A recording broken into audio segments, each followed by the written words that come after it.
Good day, Bayang Pilipinas. Welcome back to my YouTube channel, Jason TV. Ngayon po, tayo ay nasa Vista Pilar dito po sa Socorro, Oriental, Mindoro.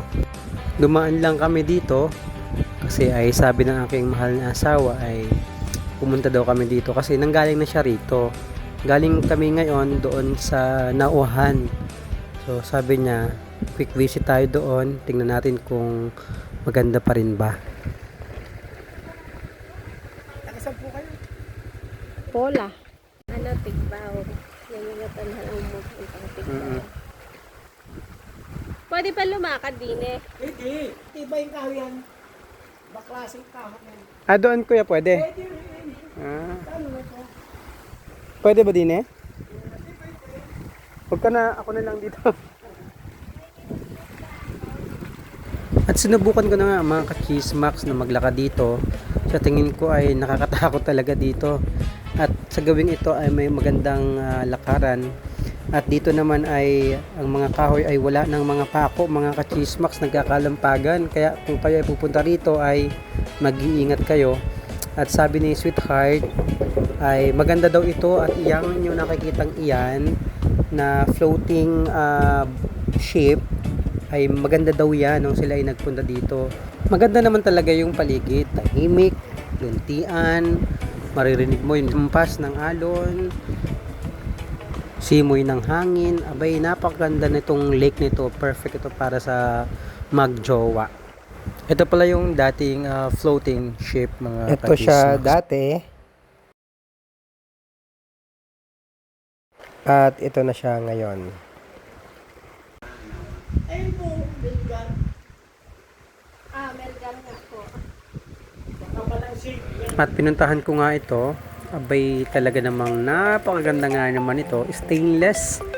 Imagine mo ito, nandito sa paanan ng bundok. Tapos lake, may ganito. Perfect ito sa mamasyal, sa mag-anak, sa pamilya. Pwede din daw dito mag-bike. Kung mayroon kayong mga bisikleta ay pwede din dito. Yan oh, wow. Ang sarap dito mag muni-muni with your husband, with your partner, with your friends.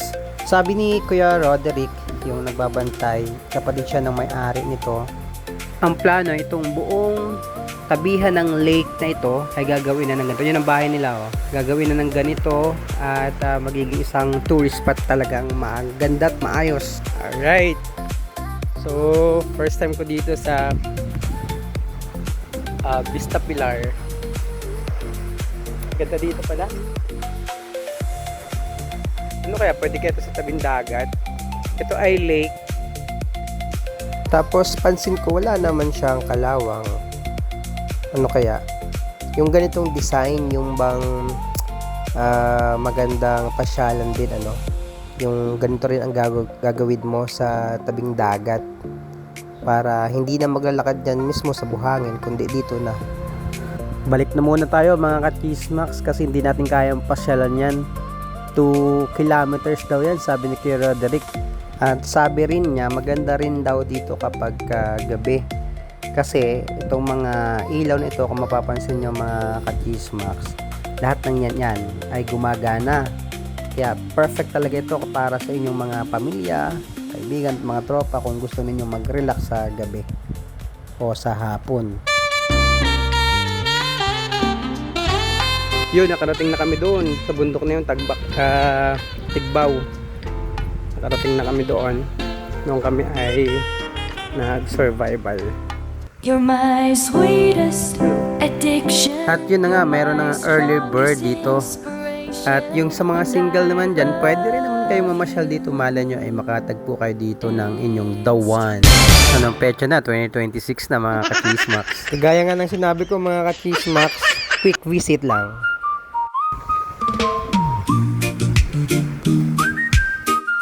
Meron pala dito na parking fee na 20 pesos ay nakalimutan naming magbayad kaya ayan, bumalik kami. Kung kayo ay pupunta dito mga ka-chismax, kayo po ay magdahan-dahan kasi ito lang ang semento dito.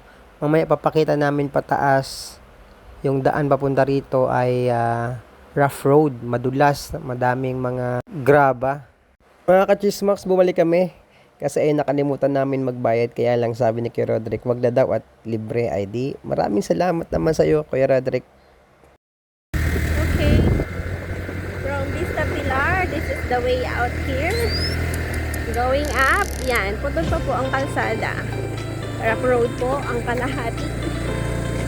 Kaya ingat sa bibisita, especially when it's rainy season. Medyo lulubog ang gulong. Ayan, heart. Pili ng daan na maganda.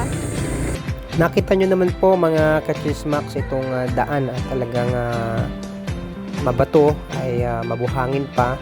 Kaya kung kayo dito ay pupunta, mag-iingat po kayo. Maraming salamat mga ka-chismox. Kung kayo ay manggagaling dyan sa Socorro, may makikita kayo dyan na lilikuan sa may gasolinahan. Papasok yan dito sa Batong Dalig. Sabihin nyo lang po dyan, tanungin nyo ang Vista Pilar. Tapos itong highway na ito, makikita nyo rito, yan yung puting gate. Kapag nakita nyo na yan, di pumasok kayo. Ito yung bahay ng may-ari nila Kuya Roderick. Taga Paluan, Occidental Mindoro pala yon. Ito si Kuya Roderick Brondial. Villar yan, taga Lumang Bayan. So nice to meet you.